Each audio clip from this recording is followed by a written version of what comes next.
Hi friends, welcome to Grace Walk Farm. So obviously, I'm not the one you usually are watching. So you're gonna get a little bonus. So mom has had the flu and COVID for the past 18 billion years. No, I'm kidding. About a week and a half.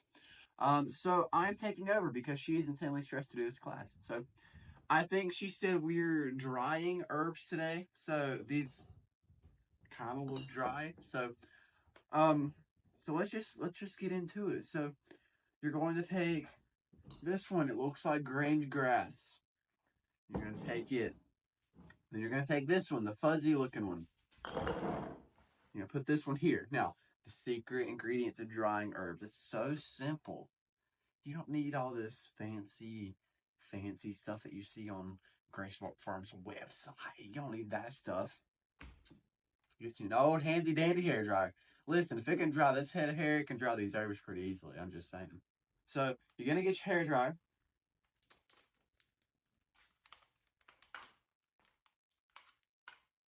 So you get your hair dryer. Then you're gonna plug it up. Alright? We're gonna plug it up. And then we are going to just dry all of these herbs, right? So it's just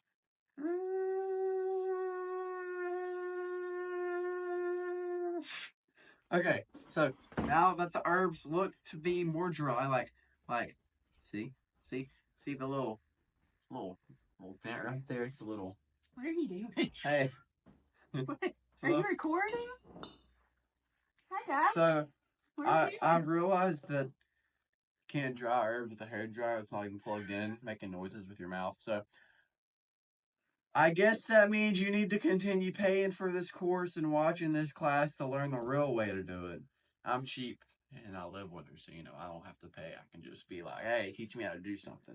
But then I don't pay attention, so I don't learn. So it's fine. So yeah.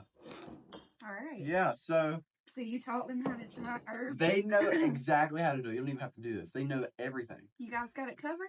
They're done. It's done. It's done. It's done. How long have we been? 2 minutes and we're done. See, you didn't have to be in here for 3 hours recording this. Okay. No, we're done.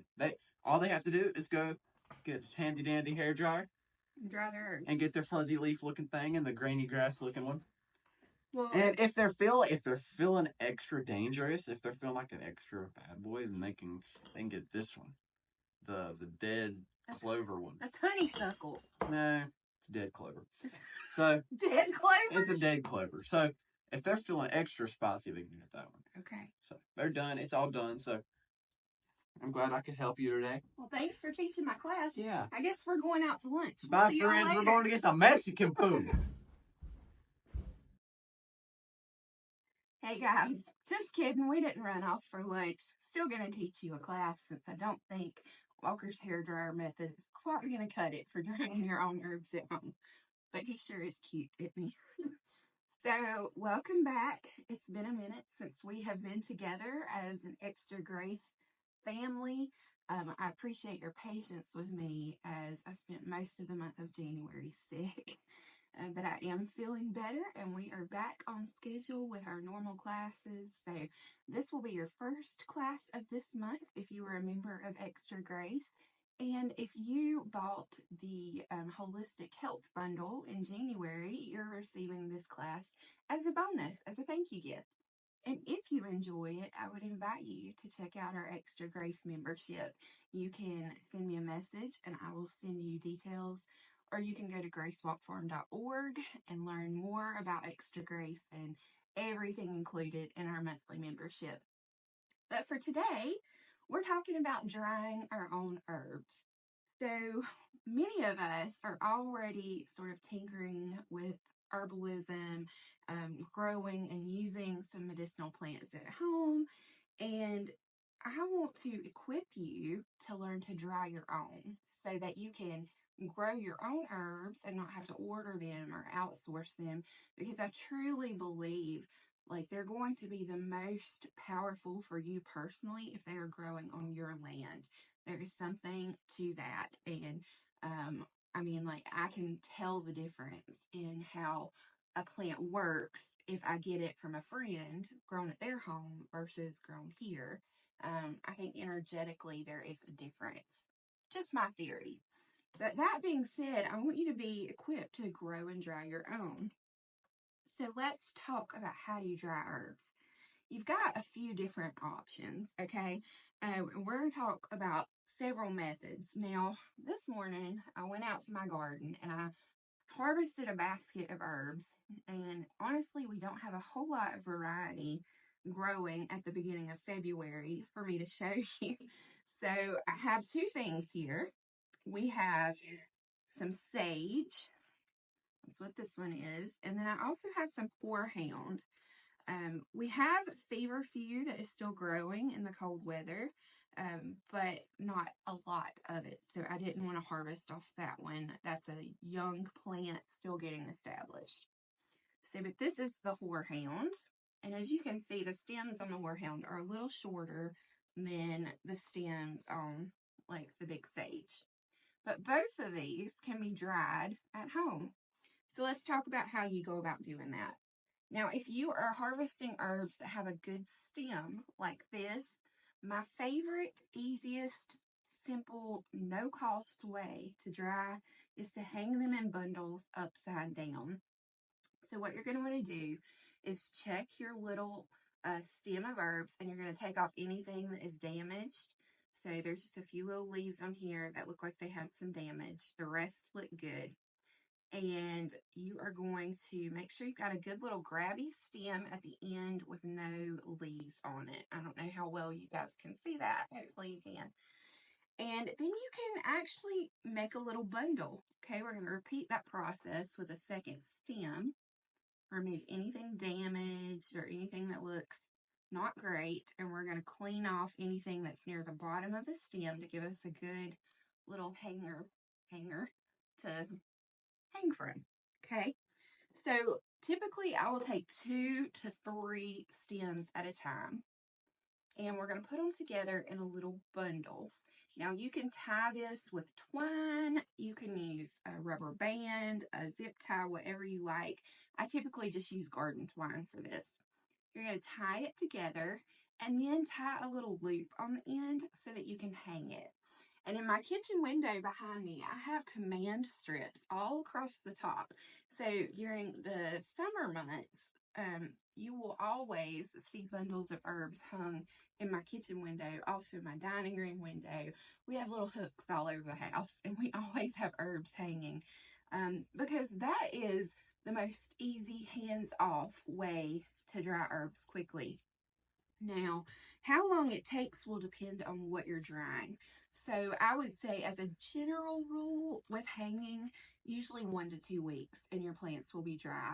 What you're going to want to do is once the leaves feel like they're pretty dry, separate your bundle out and make sure what's on the inside of the bundle is also dry. And you may need to like rotate it a bit and then retie it if necessary. But most of the time, it's fully dry when you open it up. And once they're dry, you can remove the leaves from their stems. And usually it's as simple as pulling down. And it literally, once they're dry, it's just going to strip all the leaves off. Once your leaves are dried, you can collect them and store them. Okay, and in some cases, you're not just drying leaves. You may be drying flowers as well. Same process. You can hang them upside down. Now, what if you don't really have a good space where you can hang herbs? Another option, and one that's very simple, especially if you're working with just a small amount of plant matter at a time, is you can dry them on parchment paper, just flat on a table. So this is something that I've done many times, and I'll try to insert a video or a picture here so you can see what I'm talking about. But basically, you're just going to lay your herbs out on parchment paper, spread out in a single layer, and I tend to put them on my dining room table where there's a ceiling fan overhead. That moving air does help them dry a little bit faster. And typically, if you lay them out like that, similar to hanging in a bundle, within about a week, they're dry. It goes very quickly. So those are the two kind of slow methods of drying that take 1 to 2 weeks, right? What if you need to do it quicker? Or what if you just don't want herbs strewn all over your house all summer long because you're also dealing with vegetables and canning and kids and it's just too much? So you have a couple other options. You could process your herbs with a dehydrator. So a regular home dehydrator that runs at a very low temperature. If you dehydrate your herbs, you want to run it at the lowest possible temperature your dehydrator will go. So like 110 to 125, somewhere like that, Fahrenheit. And just enough, you don't want to heat them, you just want to dry them. So you want more airflow than you do heat, really. And there is some difference in how much of their medicinal qualities your plants will keep, depending on how they dry. So that brings us to our fourth option. Okay, so we can hang dry, we can lay them out on parchment, we can put them in a dehydrator, or you can freeze dry your herbs. Now, this is the newest method for me personally to use. I freeze dried my first herbs ever in 2023 when we finally invested in a Harvest Strike freeze dryer. It's something I wanted for years, but they're really expensive and I had to save up and budget for it. But I do not regret a dime of what I spent on that freeze dryer. It has been incredible. We use it for so much with food preservation. But I also have found that it is far superior to a dehydrator or even to hanging bundles for drying your herbs. And here's why. So when you put your herbs in a freeze dryer, the first thing that happens is they flash freeze, which means it's going to preserve everything. It's going to lock in the nutritional value. And then from that frozen state, it becomes a vacuum chamber and it pulls all the moisture out. And what you're left with is the most beautiful herbs that are completely dry, but they keep their color. So this right here is pineapple sage, and I don't know how well you can see on camera. It is this gorgeous red color, red flowers. And I have dried pineapple sage multiple different ways. I've tried hanging bundles, I've dried it with parchment paper. I have not done it in a dehydrator just because I personally am not a fan of that. I feel like it's too much heat applied to the herbs. But the freeze-dried pineapple sage was a total game changer. It smells stronger, it tastes stronger, the color is more vibrant. So if you are getting serious about herbalism in the sense that you want to preserve a lot of herbs, maybe you're going to be selling herbal preparations, maybe you plan to make your own tinctures and salves, or maybe you just want to stock up so you have some medicinal plants from a preparedness standpoint in case you ever need them. If that's the case, I do recommend a freeze dryer.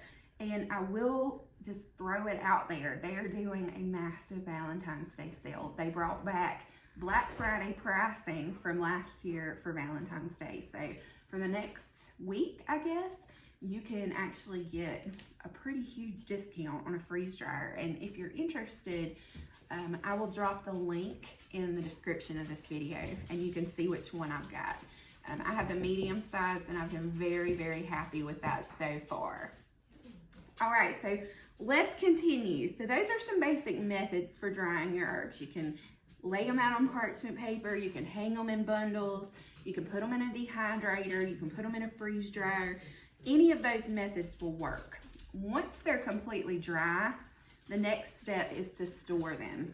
So you can store them in any sort of airtight container. I use mason jars, that is my preference.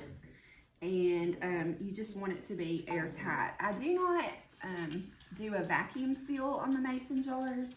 It's just a lid and a ring. You can definitely vacuum seal them to make it last longer.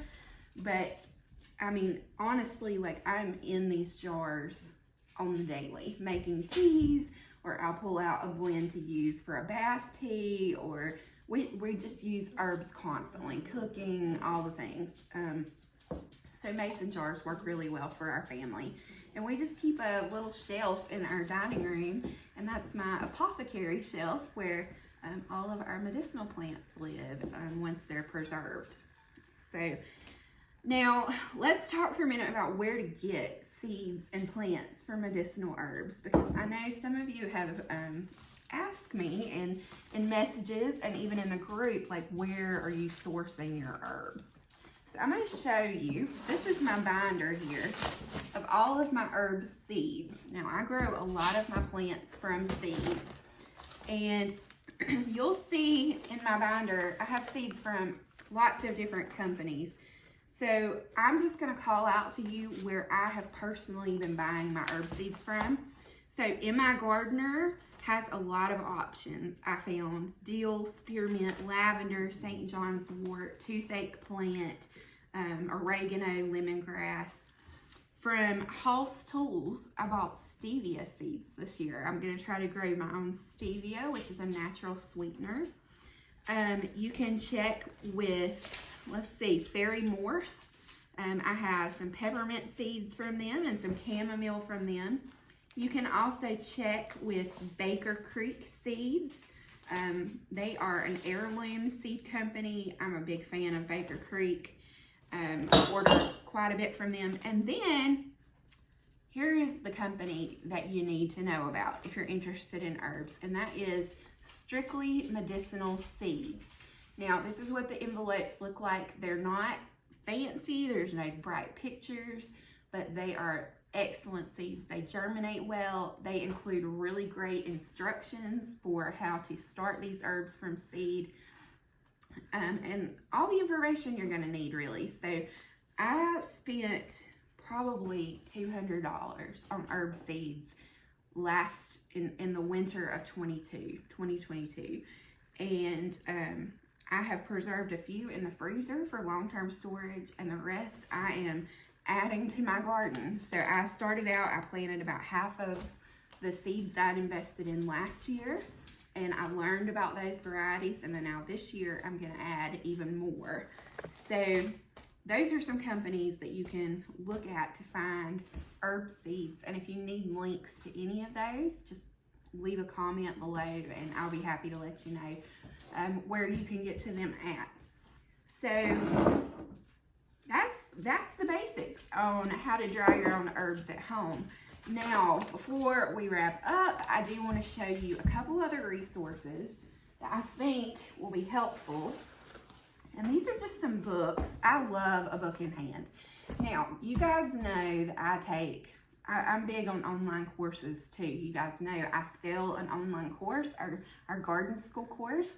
But I also myself am pretty regularly taking online courses. I've taken courses on things like how to process chickens at home, because that's something nobody had ever taught me. But for herbalism, I have taken, I think, 3 or 4 now of the courses from Herbal Academy. And I am just a huge fan of Herbal Academy. I've had great experiences with their courses, and paid for the courses out of my own pocket. Like, I'm not saying they gave me courses. I think sometimes people assume that, you know, when I promote something, it's given to me, but it's not. Like, it's something that I personally bought and invested in. And I really love Herbal Academy. It has been the education I needed to feel comfortable using herbs for my family.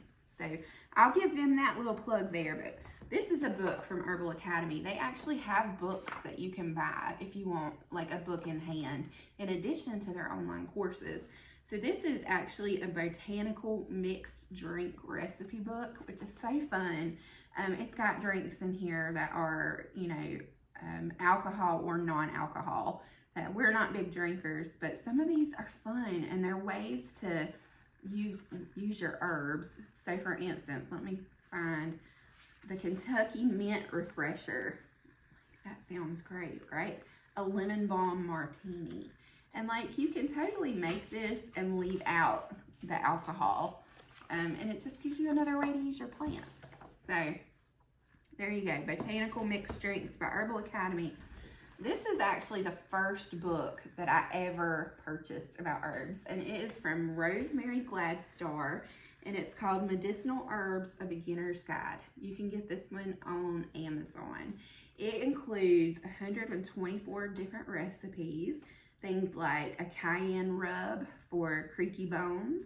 You'll get warming cinnamon bath salt recipe, a ginger lemonade, a brain tonic tincture, a good gargle for a bad throat, Rosemary's Famous Face Cream, a heart tonic tincture, a lemon balm bath, and peppermint tooth powder. So all of those recipes are included in this book, and it is beautiful. I mean, she's got pictures that like show you step by step how to do everything. So that was my first book. Then once you start to learn about herbs, you're going to start to notice, well, now wait, there are a lot of these plants that just grow where I live that I don't even have to seed them. They're already here. And that's when we start learning about foraging. So I would also encourage you to add some foraging books to your library that are specific to wherever you live. So this is one called Southeast Foraging, 120 Wild and Flavorful Edibles. And it's all about foraging in the Southeast United States. And it says on the back which states it's going to cover. So just get on Amazon and search like foraging books for North Carolina or whatever state you live in. Those are super helpful. Another foraging book I got is the Southeast Medicinal Plants by Corey Pine Shane. This is a great one. Again, this covers just Southeast states. But this one is more of a wild crafting book. Like, it definitely covers what the plants are and how to look for them when you're foraging, how to make sure you don't take too much so you can get future harvest, but also how to use it. So I think this is definitely an interesting one that I love. So you check that out. And then the final book I wanted to show you is the newest book that I've added to my personal library. And it is called The Lost Book of Herbal Remedies by Nicole Appalayan. I don't know if I'm saying that right. So if you spend much time on Facebook, you've probably seen ads for this book. I feel like they run ads for this constantly. I see them all the time. This book was about $40. It was a more expensive book, maybe $45, but I do think it was worthwhile because it is very, very detailed. And it really breaks down like how to use the plants. Also gives you, ideas of, for instance, let me just show you one here. So it's even divided like finding things in the woodlands. Okay, so here we have like wild mustard. It tells you your edible uses, your medicinal uses, and then preparations that you can take with it. Poison ingestion, like if it's a plant that could cause you to get sick if you use it in the wrong way, it explains that and tells you how to avoid it. And then it lists exactly different things it can help with, like infections, arthritis, pneumonia, bronchitis, things of that nature. So this is a good book. It's a more expensive one, but it is a big book. It's very thick, and I do think it's a worthwhile one.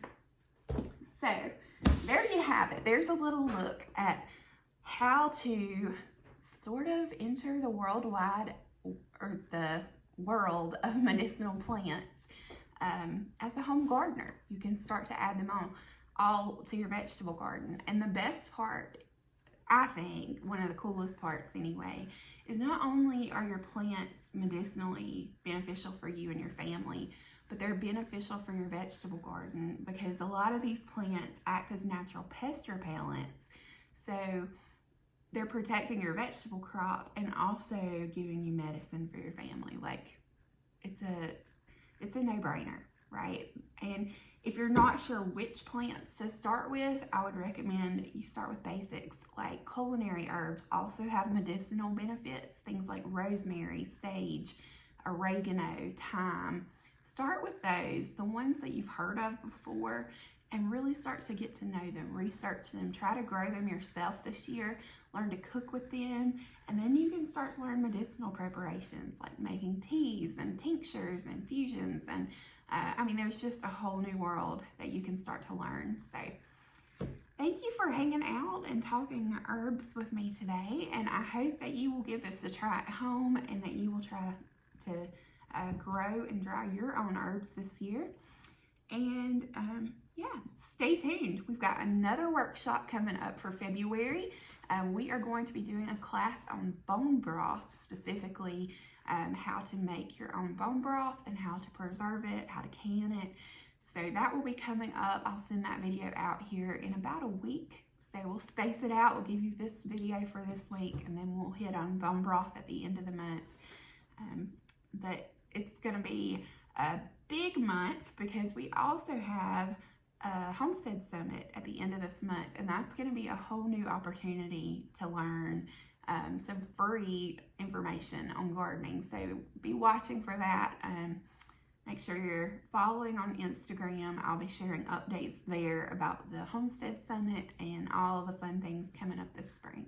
So I pray that you will be blessed, that your garden is blessed, your family is blessed, and that your heart is blessed as you journey further in the world of homesteading. Happy gardening!